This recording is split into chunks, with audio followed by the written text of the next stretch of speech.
สบายดีทุกคนวันนี้ก็พอกับอ้ายคือเก้าเลยทุกคนได้วันนี้ก็บ่าวอ้ายก็สีเฮ็ดซานให้ไม่เท่าทุกคนได้นี่เราขอเฮ็ดซานใหม่ให้ทุกคนได้ซานเที่ยงทุกคนได้มันอยากฮักละวันนี้ก็เอากันเลาะหาไม้ซอกไม้สาวมาไว้เลยทุกคนได้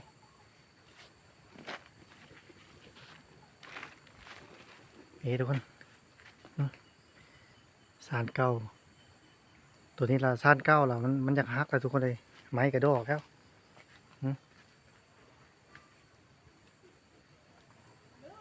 พวกกินทุกคนเลยมันอยากดอกละวันนี้ละครับพวกกินแล้วก็มันอยากหักทุกคนเลยเสานี่มันอยากลงเลยทุกคนเลยตีงกับบ่ได้วันนี้ละเราได้ไปหาเลาะไม้ทุกคนเลยในเสาก็ได้เสาซาทุกคนเลย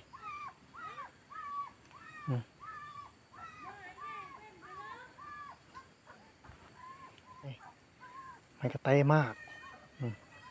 เดี๋ยวจัดไม้คักเลยทุกคนเลยมันกระเต้มากไม้ข่างแล้วสิไปเลาะเอาไม้แดงทุกคนเลยเฮ็ดไม้นะเราเซ็ตให้มันใหญ่กว่าเก้าทุกคนตัวนี้มันน้อยไม่เท่าเลยเยอะๆทุกคนเลยวันนี้เราเซ็ตแมท80ทุกคนเลยโคมกวงโคมใหญ่นะโตมานอกกันเลยทุกคนเลยไปทุกคนบ้าเขาให้เป็นเรียบร้อยทุกคนเลยบ้าแค่นี้ทุกคนเอาให้บ้าแล้วครับพาไม่ค้างแล้วครับซุปกึบไปเลยทุกคนเลยตอกระยะมันบ่ยู่แน่นมันบ่แน่นเลยทุกคนเลยเขาต่อนะ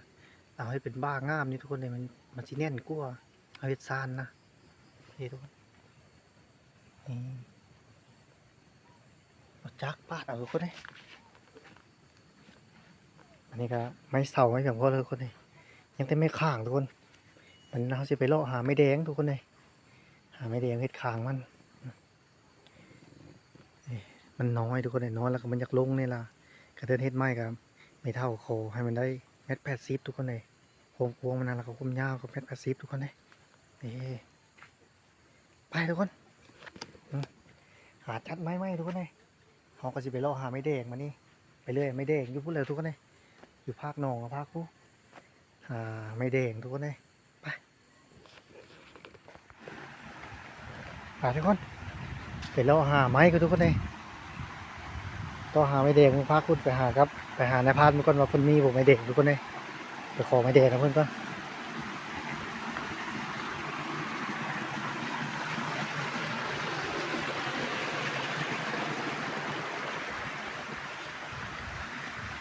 โอ้ฝนตกแห้งหลายทุกคนเลย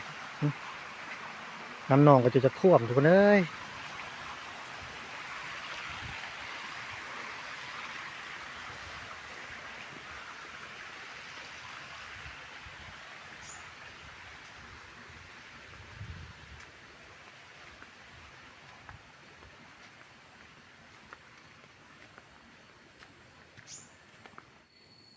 วันนี้ก็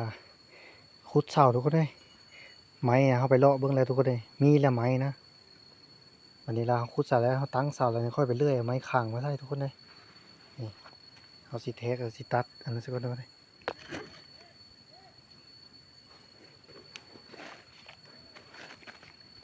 เทก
อันนี้เขาแทกบนเสาทุกคนเลย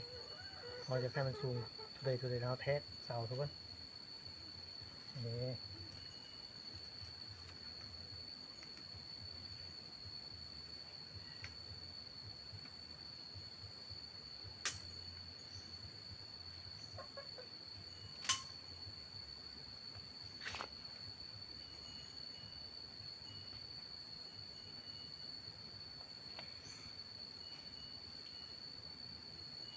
เด็กเขาก็เลาะไม้ทุกคนเลยเลาะเทคแล้วก็ไม้เพราะเขาจะได้สูงเลยเดี๋ยวนี้เขาเอาความสูงละ136ทุกคนเลยความสูงแต่งามนะลงมาหาหน้าดินทุกคน136แล้วก็ผังลงไปที่ดินเนี่ย60 เซนทุกคนเลยนี่เอาไม้แล้วเดี๋ยวเลาะไม้ไปทุกคนเลยตัวที่เศษเรือแล้วเขาจะได้ตัดทิ่มทุกคนเลยวันนี้ยังเสาร์นี้ทุกคนนี่ยังเสาร์นี้เห็นทุกคน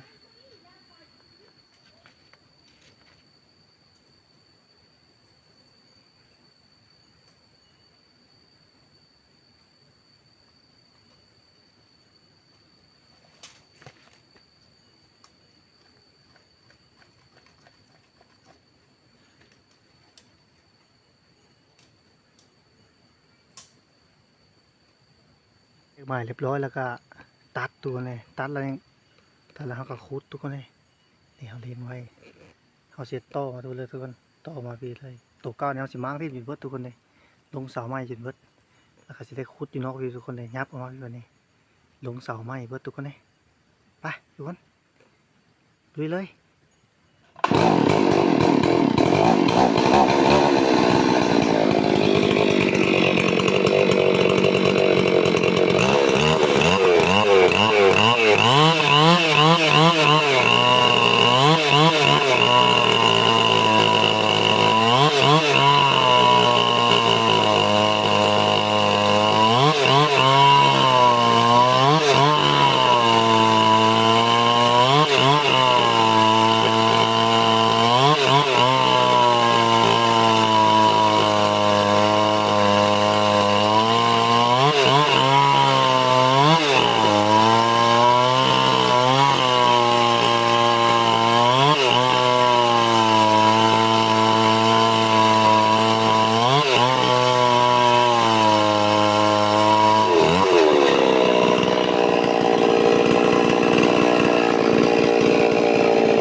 บ่าใส่ขางมาทุกคน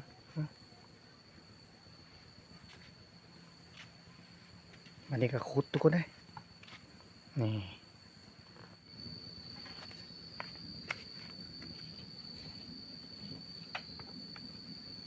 เทคทุกคน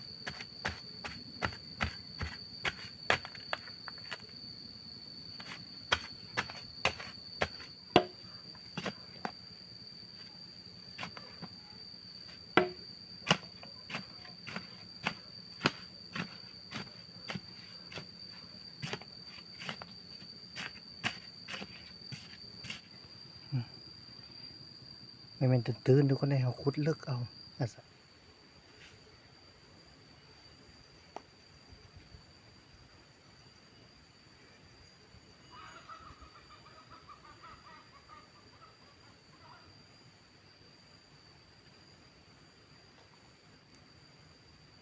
ทุกคนเลยยืนลงไปจุดสุดแขนทุกคน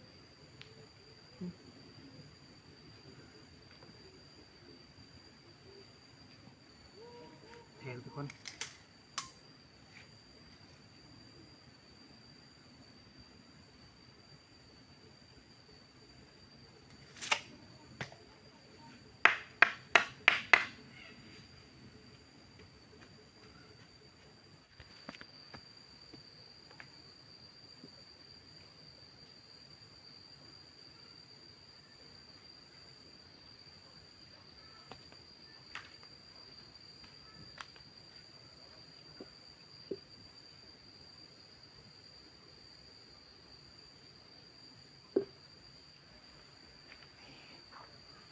กคนเลยต่างเรียบร้อยทุกคนเลยแต่ยังประถมทุกคนถ้าเสานี้ก็ทุกคนยังเสานี้ทุกคนเลยวันนี้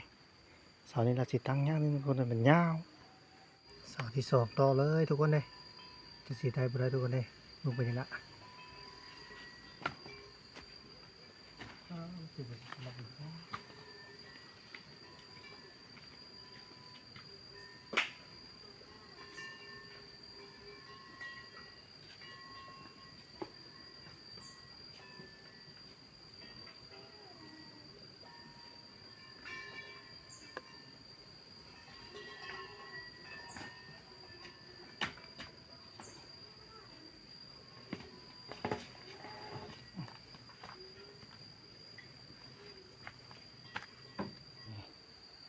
บรรยากาศยังแต่ทางในทุกคนเลยทางในก็เขาขุดแล้วก็พังใส่ทางในน้ำทุกคนเลยอันนี้ทางนอกนี่เขาแล้วทุกคนเลยยังแต่เอาคางใส่แล้วก็แล้วทุกคนนี่ทุกคนสารเก่ามันแนวสิได้มางทุกคนเลยสิได้มางสารเก่าลงทุกคนเลยปะนี่มางลงละเฮ็ดไม้ทุกคนเลย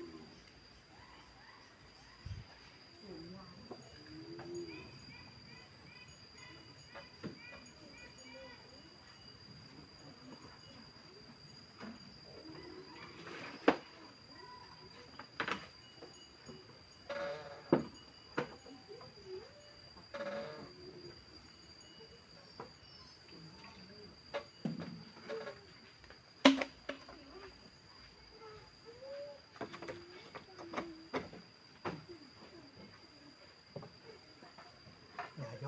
กเดียวนะ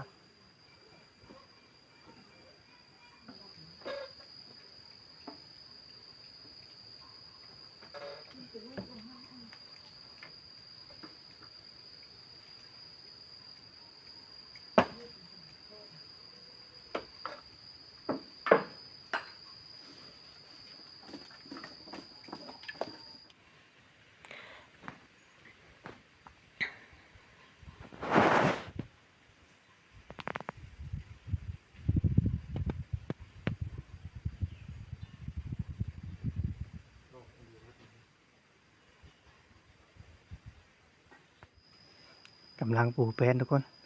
นี่ตอนนี้ก็เอาปูแป้นไม้ทุกคนเลย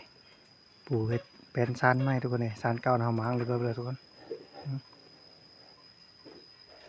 เอาเป็นหลังเต้าทุกคนเลยไม่แดงทุกคนเลยไม่แดงแล้วก็ตัวนั้นก็เป็นไม้คัมภีร์ทุกคนเลยน้องไม่แกล้งกันยุ่งเลยทุกคนเลย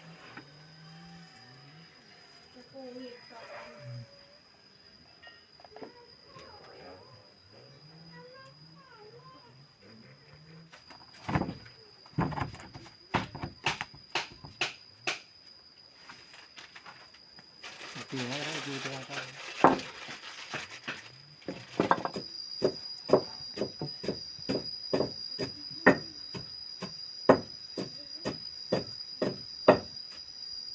จัดเนาะพี่งานสตาร์แล้ว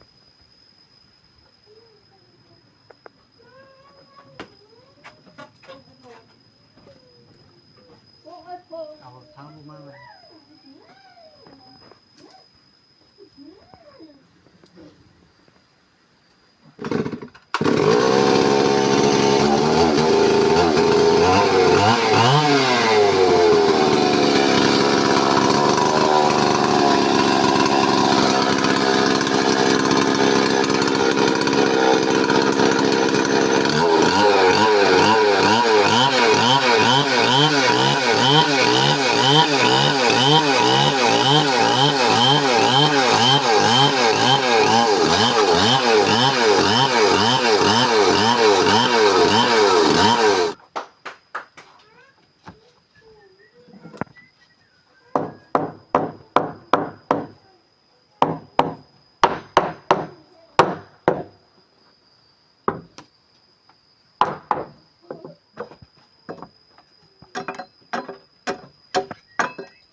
ร้อยทุกคนได้ปะนี่นะ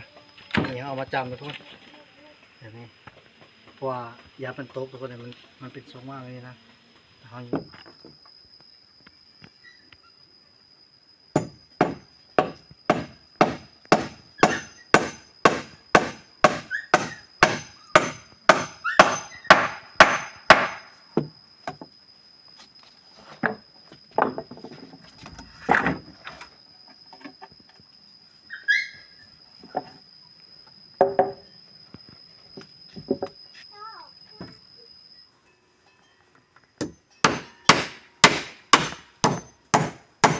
็กซ้ำ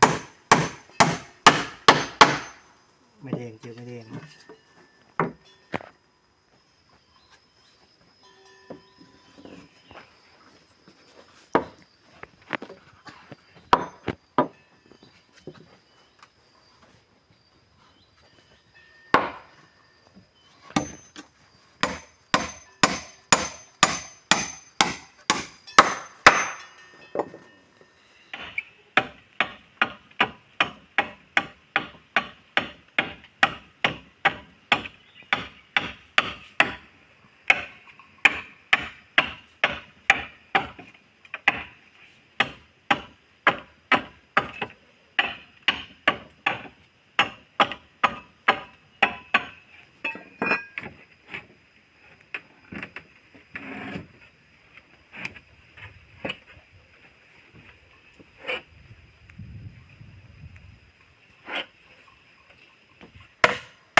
ทุกคน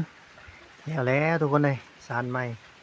จัดให้ไม่เท่าเลยทุกคนเลยไม่เท่าเลยซานใหม่นี่นี่แหละทุกคน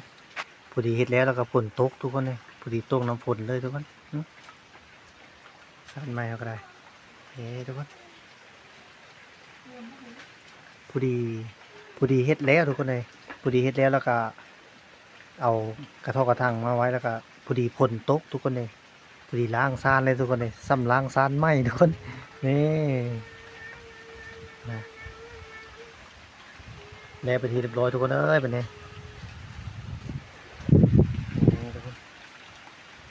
มีคันไดพร้อมทุกคนเลยนี่มีคันไดพร้อมทุกคน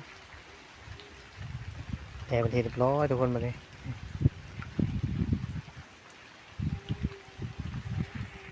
แล้วทุกคนแต่นี้ก็เอาเฮ็ดซานให้ไม่เท่าเรียบร้อยแล้วทุกคนเลย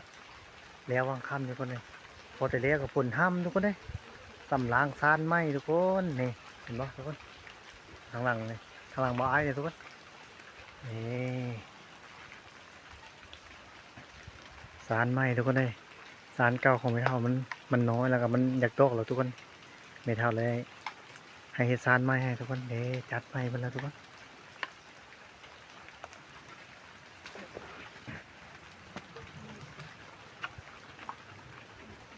ทุกคนซานไหมทุกคนเห็นแล้วปุ๊บกับผลห้ำซ้ำล้างซานทุกคนเลยนี่จัดแต่ไม้ดีๆทุกคนเลยพวกไม้แดงทั้งนั้นทุกคนเลยไม้แดงแล้วก็อันนั้นหลังเต้าไม้แกงขยุงทุกคนเลยแล้วก็ไม้กระแตมากทุกคนเลยครบสุดจัดแต่ไม้ดีใส่เลยทุกคนเลย